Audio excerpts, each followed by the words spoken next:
Hi, my name is Christy Mulder and I'm a parent at Eastern Christian School. We have 3 children in the middle school, Michael, Anthony, and Jada, and 3 children in the lower elementary school, Avery, Nora, and Judah. And my name is Jeremy Mulder, and I'm the pastor at Restore Church, and I'm also a board member at Eastern Christian.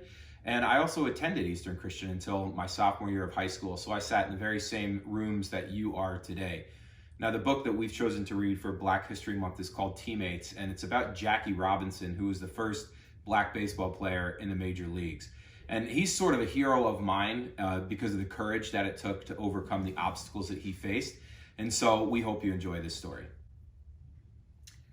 Okay, Teammates, written by Peter Golenbach and illustrated by Paul Bacon. Once upon a time in America, when automobiles were black and looked like tanks, and laundry was white and hung on clotheslines to dry, there were 2 wonderful baseball leagues that no longer exist. They were called the Negro Leagues. The Negro Leagues had extraordinary players, and adoring fans came to see them wherever they played. They were heroes, but players in the Negro Leagues didn't make much money, and their lives on the road were hard. Laws against segregation didn't exist in the 1940s. In many places in this country, black people were not allowed to go to the same schools and churches as white people. They couldn't sit in the front of a bus or trolley car.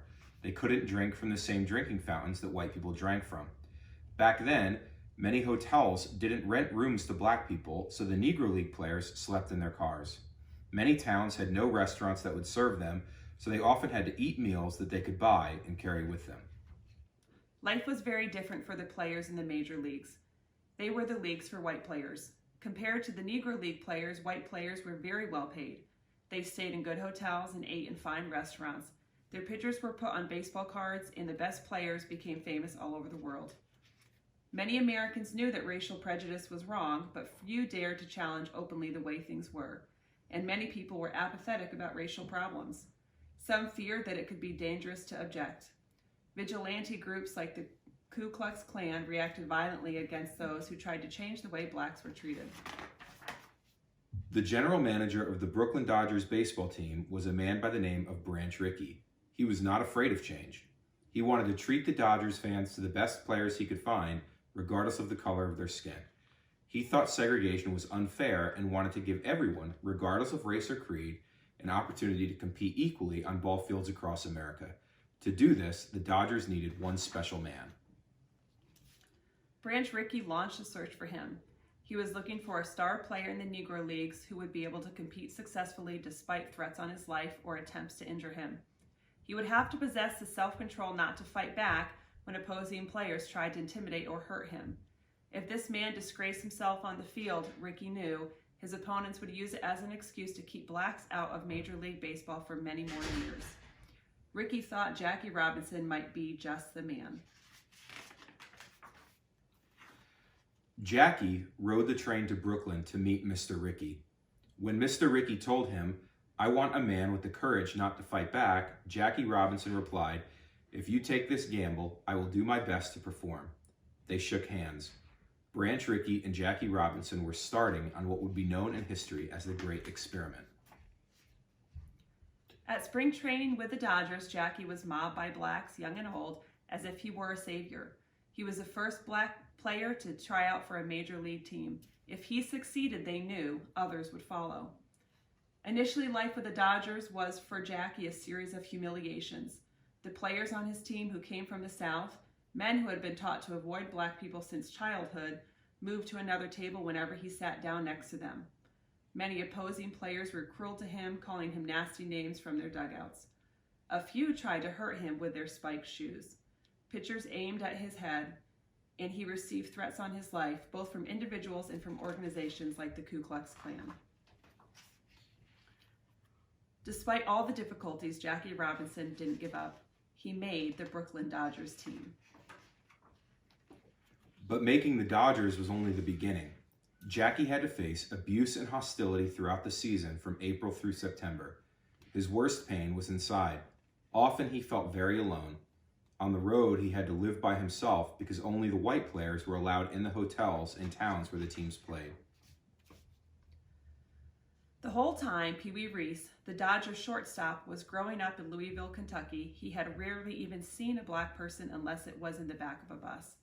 Most of his friends and relatives hated the idea of his playing on the same field as a black man. In addition, Pee Wee Reese had more to lose than the other players when Jackie joined the team. Jackie had been a shortstop, and everyone thought that Jackie would take Pee Wee's job. Lesser men might have felt anger toward Jackie, but Pee Wee was different. He told himself, if he's good enough to take my job, he deserves it. When his Southern teammates circulated a petition to throw Jackie off the team and asked him to sign it, Pee Wee responded, "I don't care if this man is black, blue, or striped," and refused to sign. "He can play and he can help us win," he told the others. "That's what counts." Very early in the season, the Dodgers traveled west to Ohio to play the Cincinnati Reds. Cincinnati is near Pee Wee's hometown of Louisville. The Reds played in a small ballpark where the fans sat close to the field. The players could almost feel the breath of the fans on their backs or their necks. Many who came that day screamed terrible, hateful things at Jackie when the Dodgers were on the field. More than anything else, Pee Wee Reese believed in doing what was right. When he heard the fans yelling at Jackie, Pee Wee decided to take a stand. With his head high, Pee Wee walked directly from his shortstop position to where Jackie was playing first base. The taunts and shouting of the fans were ringing in Pee Wee's ears. It saddened him because he knew it could have been his friends and neighbors. Pee Wee's legs felt heavy, but he knew what he had to do. As he walked towards Jackie wearing a gray Dodger uniform, he looked into his teammates' bold, pained eyes. The first baseman had done nothing to provoke the hostility except that he sought to be treated as an equal. Jackie was grim with anger. Pee Wee smiled broadly as he reached Jackie. Jackie smiled back.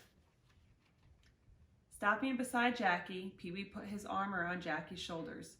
An audible gasp rose from the crowd when they saw what Pee Wee had done. Then there was silence.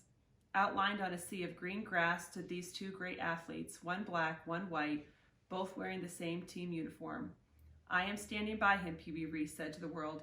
"This man is my teammate." We hope you enjoyed this book as much as we did, and thank you for giving us this opportunity to share with you.